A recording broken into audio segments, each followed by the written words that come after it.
Alerte coronavirus. Attention, attention, le coronavirus se transmet très facilement et fait des ravages. Pour l'éviter, le port du masque de protection est obligatoire en tout lieu.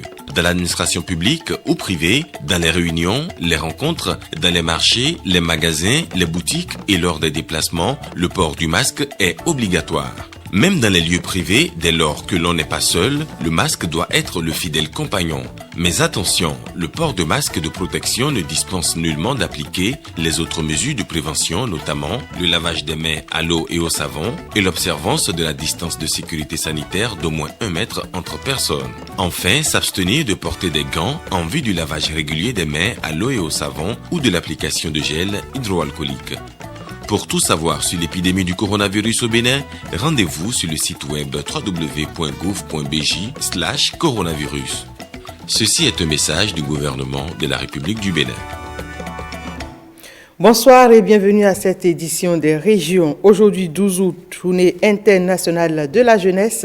Elle est l'occasion d'attirer l'attention de la communauté internationale sur les problématiques liées à la jeunesse et de mettre en avant le potentiel des jeunes en tant que partenaire de la société d'aujourd'hui. Mais la jeunesse béninoise est-elle engagée comme le souligne le thème retenu à l'international cette année?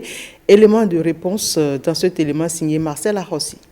La jeunesse qui travaille, la jeunesse qui sait que l'enfant est le père de l'homme. Ces jeunes sont conscients et travaillent chaque jour. S'il est considéré que les réalisations d'aujourd'hui devront servir à la postérité, remettre régulièrement la jeunesse au cœur des débats semble bien important. Il s'agit de la célébration des acteurs essentiels du changement, opportunité d'attirer l'attention internationale sur les défis et les épreuves auxquelles ils font face. Nous constatons qu'au niveau de la vie associative de notre pays, quand nous prenons les associations de jeunes, depuis les universités, dans les départements, dans les communes, nous constatons quand même que les jeunes se donnent à l'auto-éducation, à l'auto-formation par rapport aux valeurs de la République, valeurs de solidarité, de la fraternité, de la justice. Les jeunes béninois, forts de ces constats,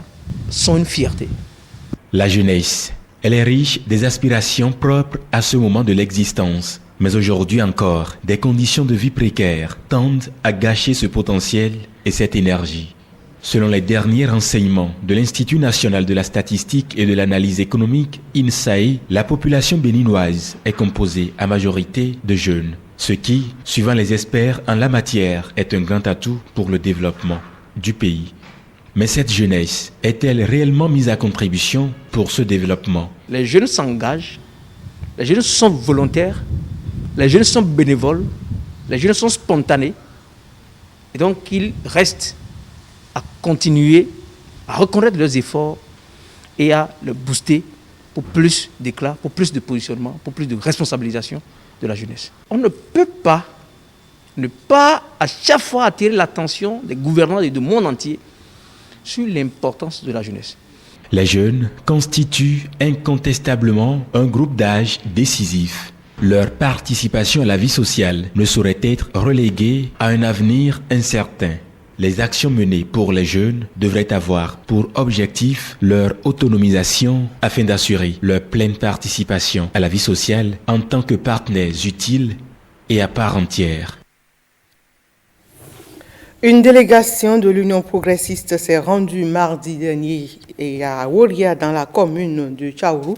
Et l'objectif est d'apporter une assistance morale et financière de l'UP aux communautés affectées par le naufrage du lundi dernier sur le fleuve Okwara.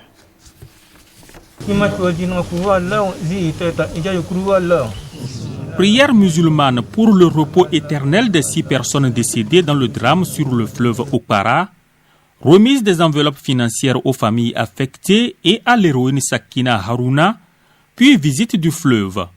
Le parti Union progressiste apporte aux communautés de Woria, un fief de ce parti politique national, son soutien moral et financier. Le village a été éploré et les leaders du parti Union progressiste nous ont délégués à venir présenter leurs condoléances aux défunts, aux parents défunts. Il s'agit de Bruno Amoussou, qui est le président national. Sakala Fia aussi, il est au bureau national. Et Chabi Sika Karim, c'est eux qui nous ont dépêchés à arriver à côté de ceux qui sont éplorés, leur présenter leurs condoléances et de leur dire félicitations et courage. Car ici, ils ont voté uniquement UP. Ils avaient dit de remettre 200 000 francs aux parents éplorés. 50 000 francs à la fille qui a œuvré pour faire sortir les êtres humains des 5 là, 50 000. Donc au total, ça fait 250 000. L'héroïne Sakina Haruna, les rescapés du naufrage et les familles victimes remercient l'Union progressiste pour son geste humanitaire. Au terme de la visite des lieux du drame, les communautés de Waria plaident pour la construction d'un pont et la dotation en barque pour la traversée en toute sécurité du fleuve Okpara.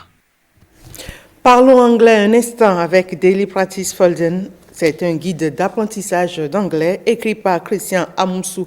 Et cet ouvrage de 250 pages vient répondre à l'exigence de comprendre la langue anglaise devenue incontournable aujourd'hui. Axel Dancy. Christian Amoussou est un passionné de lettres et de langues. À l'Institut Obama Center de l'Université d'Abomey-Calavi, il nourrit ses ambitions, celle d'apprendre et de parler couramment la langue de Shakespeare. Sa maîtrise de la langue anglaise lui a permis de tremper sa plume dans l'encrier. Il met alors sur le marché un ouvrage. Daily Practice Folder, c'est le carnet de pratique quotidienne. Au-delà de l'aspect livresque, c'est un outil de travail pour tout apprenant de la langue anglaise ou toute personne désirant acquérir des compétences de communication, des compétences oratoires dans la langue anglaise. Généralement, notre système permet aux enseignants d'enseigner certaines notions aux enfants dans les écoles, que ce soit secondaire ou même à l'université. Mais je prendrai spécifiquement le cas du secondaire, où on enseigne principalement aux enfants la grammaire et le vocabulaire. Et les enfants font 7 ans d'études de la 6e en terminale, mais lorsqu'ils finissent, ils sont incapables de parler l'anglais. Daily Practice Folder est un guide d'apprentissage de 250 pages. Des exercices pratiques et tournures grammaticales s'y trouvent pour mieux aider à cerner et parler l'anglais sans tuteur. Le présentateur de l'œuvre explique l'utilité d'en faire son livre de chevet. Quand vous apprenez une langue et que la langue a des dictionnaires, non seulement des dictionnaires qui puissent vous permettre de comprendre le sens des mots, mais aussi le dictionnaire de prononciation. English Pronouncing Dictionary existe, mais les gens se disent enseignants d'anglais et ils ne peuvent pas. Ils n'ont pas ce dictionnaire-là. Moi, j'appelle ça de l'arrogance. Parce que si vous voulez apprendre une langue et qu'il y a un dictionnaire de prononciation, autant avoir ce dictionnaire-là pour vous mettre au pas. Parce que c'est la prononciation qui fait la langue d'abord. Moi, dans l'une de mes classes, un jour, j'ai dit, en Fongbe, j'ai écrit WA avec, les symboles diacritiques qu'il fallait, ce qui veut dire, Wadio Vielo. Mais un étudiant a lu, Wadio Vielo. Vous voyez le danger que l'intonation ou bien la mauvaise prononciation peut avoir. Une langue devenue incontournable qui répond à l'ère du temps. Une langue qui s'impose désormais dans le quotidien des Béninois, l'initiative est appréciée. Le livre qu'on a vu est un livre d'utilité publique. C'est plus qu'un livre, c'est un tuteur, c'est comme un cahier d'activité. L'auteur de cette œuvre est titulaire d'une maîtrise en anglais. Il est marié et père d'un enfant. Et on parle médias pour finir.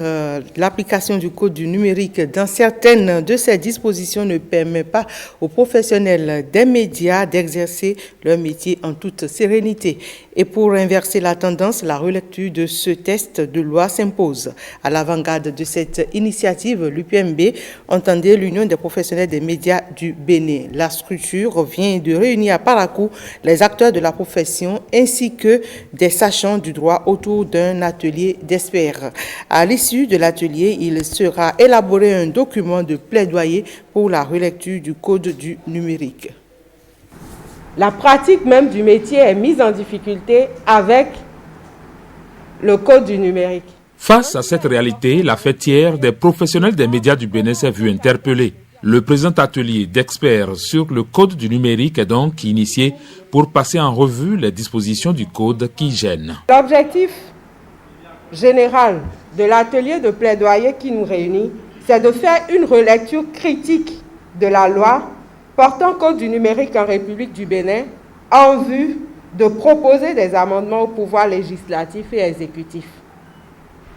En termes d'objectifs spécifiques, plusieurs objectifs sous-tendent l'organisation du présent atelier. Il s'agit essentiellement de répertorier les infractions de presse par le biais d'une communication électronique, ainsi que les dérapages dans le cadre des publications en ligne.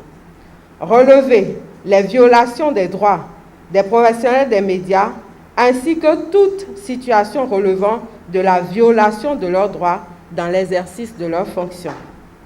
Élaborer un document de plaidoyer pour la relecture de la loi numéro 2017-20 du 20 avril 2018 portant code du numérique en République du Bénin. L'atelier de Parakou est l'une des déclinaisons du grand projet Zéro journaliste en prison au Bénin, cher à l'UPMB. Au regard de l'ambition que porte le projet, la Fondation Friedrich Ebert marque son adhésion en rendant effective la première étape du processus. En termes d'actions immédiates, l'atelier de Parakou se propose d'élaborer un document de plaidoyer à soumettre à l'examen du législatif et de l'exécutif.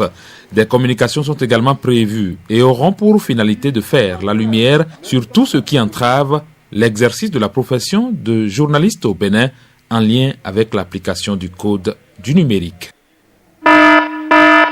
Alerte coronavirus. Attention, attention, le coronavirus se transmet très facilement et fait des ravages. Pour l'éviter, le port du masque de protection est obligatoire en tout lieu. Dans l'administration publique ou privée, dans les réunions, les rencontres, dans les marchés, les magasins, les boutiques et lors des déplacements, le port du masque est obligatoire. Même dans les lieux privés, dès lors que l'on n'est pas seul, le masque doit être le fidèle compagnon. Mais attention, le port de masque de protection ne dispense nullement d'appliquer les autres mesures de prévention, notamment le lavage des mains à l'eau et au savon et l'observance de la distance de sécurité sanitaire d'au moins 1 mètre entre personnes. Enfin, s'abstenir de porter des gants en vue du lavage régulier des mains à l'eau et au savon ou de l'application de gel hydroalcoolique. Pour tout savoir sur l'épidémie du coronavirus au Bénin, rendez-vous sur le site web www.gouv.bj/coronavirus. Ceci est un message du gouvernement de la République du Bénin. www.ortb.bj, c'est la plateforme sur laquelle vous pouvez revoir ce 19h. Merci mesdames, messieurs.